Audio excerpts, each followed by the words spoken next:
Rahim apex club of সামনে কর্তৃক আয়োজিত আজকে jewel handover and new year celebration program উপস্থিত সম্মানিত সভাপতি চেয়ারম্যান উপস্থিত ন্যাশনাল বোর্ডের গুরুত্বপূর্ণ সদস্য এনআইডি শুভঙ্কর বড়ুয়া উপস্থিত আছেন 2026-এর প্রেসিডেন্ট পাপন বড়ুয়া উপস্থিত আছেন আমাদের আজকের 2025-25 সেক্রেটারি শহীদুল ইসলাম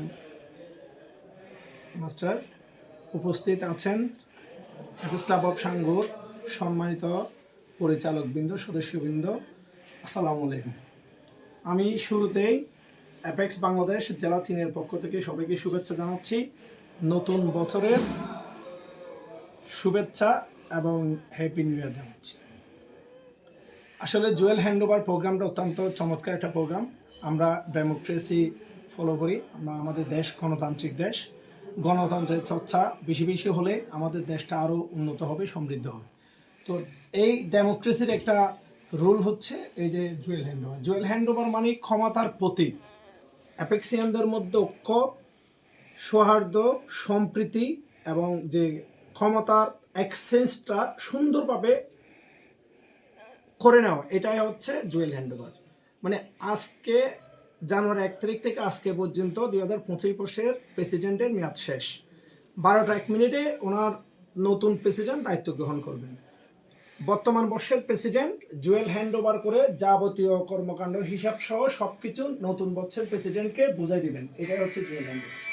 এবং এটা হবে কি, আমাদের ক্লাবের স্বচ্ছতা থাকবে এবং লিডারশিপের মধ্যে একটা সৌহার্দ্যপূর্ণ সম্পর্ক থাকবে এবং যিনি প্রেসিডেন্ট উনি আইপিপি হিসেবে ইমিডিয়েট পাস্ট প্রেসিডেন্ট হিসেবে আগামী বছরে নতুন সদস্য সংগ্রহ এবং ক্লাব অপারেশনের যাবতীয় কর্মকাণ্ডে উপদেষ্টার মতো ভূমিকা পালন করবে। তাহলে এই সিস্টেমটা কি, আবার সিনিয়র ভাইস প্রেসিডেন্ট পরবর্তীতে প্রেসিডেন্ট হয়। এই যে একটা সিস্টেম দেখেন আপনি, গণতন্ত্র চর্চাটা কীভাবে লিডার কীভাবে ডেভেলপ হচ্ছে। সিনিয়র ভাইস প্রেসিডেন্ট প্রেসিডেন্ট হবে, প্রেসিডেন্ট আবার প্রেসিডেন্টের উপদেষ্টা হিসেবে নিচে এসে প্রেসিডেন্টকে সহায়তা করবে। তাহলে একজন প্রেসিডেন্ট হওয়ার জন্য কিন্তু 3 বছর কিন্তু প্রেসিডেন্ট কাজ করতে পারে।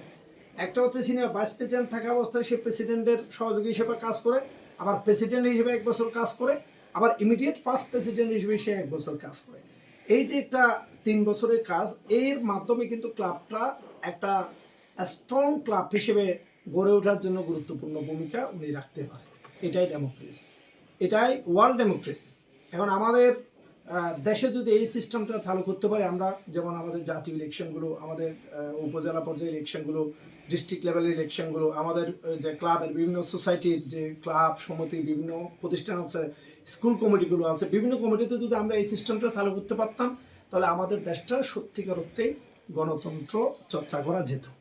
তো আমি আজকে ধন্যবাদ এবং কৃতজ্ঞতা জানাচ্ছি অ্যাপেক্স ক্লাব অফ সাঙ্গুর সকল সদস্যদেরকে, বোর্ড মেম্বার সহ, যারা অক্লান্ত পরিশ্রম করে এই বছরটাকে সফল বছর হিসেবে উপহার দিতে পেরেছেন এবং ব্যাপক সেবা কার্যক্রম পরিচালনা করেছেন, ফেলোশিপ করেছেন, সিটিজেনশিপ প্রোগ্রামগুলো করেছেন এবং সর্বোপরি আজকে 31st night celebration, new year celebration এবং জুয়েল হ্যান্ডওভারের মাধ্যমে আপনারা বৎসরটাকে পরিপূর্ণতা দিয়ে শেষ করতে পেরেছেন। এই জন্য আমি মূলত প্রেসিডেন্ট বিরুলাল তঞ্জক ওনার দ্রুত সফলতা কামনা করছি এবং ওনার এই যে প্রচেষ্টার জন্য আন্তরিক সহযোগিতা ধন্যবাদ জানাচ্ছি এবং সাথে সাথে ধন্যবাদ জানাচ্ছি 2026 প্রেসিডেন্ট, ওনাকে আমি স্বাগত জানাচ্ছি এবং উনি যে অবদান রেখেছেন 25 সালে, উনি ক্লাবের মূলত প্রেসিডেন্টকে অত্যন্ত কাছ থেকে সহযোগিতা করে এই ক্লাবকে অর্গানাইজ করেছেন, ক্লাবকে গুছিয়ে সুন্দরভাবে নেতৃত্ব সৃষ্টি করার জন্য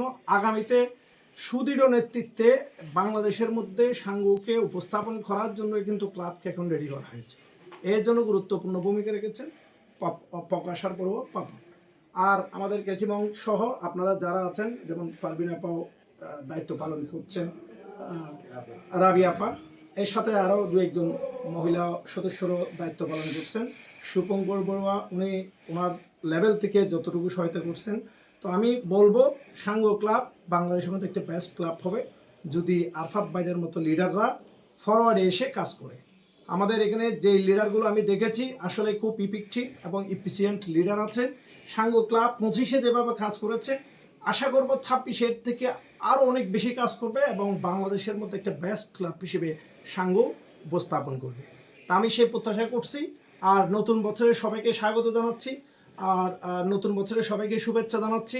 আশা করব আগামী 26 বর্ষ আমাদের জন্য সুখ বয়ে আনবে, শান্তি বয়ে আনবে সবার জীবনে, এবং আমাদের পারিবারিক এবং ব্যক্তিগত এবং পারিবারিক সাংগঠনিক সকল ক্ষেত্রে শান্তি এবং সমৃদ্ধি বয়ে এনে আমাদের জীবনকে উপভোগ করে তুলবে।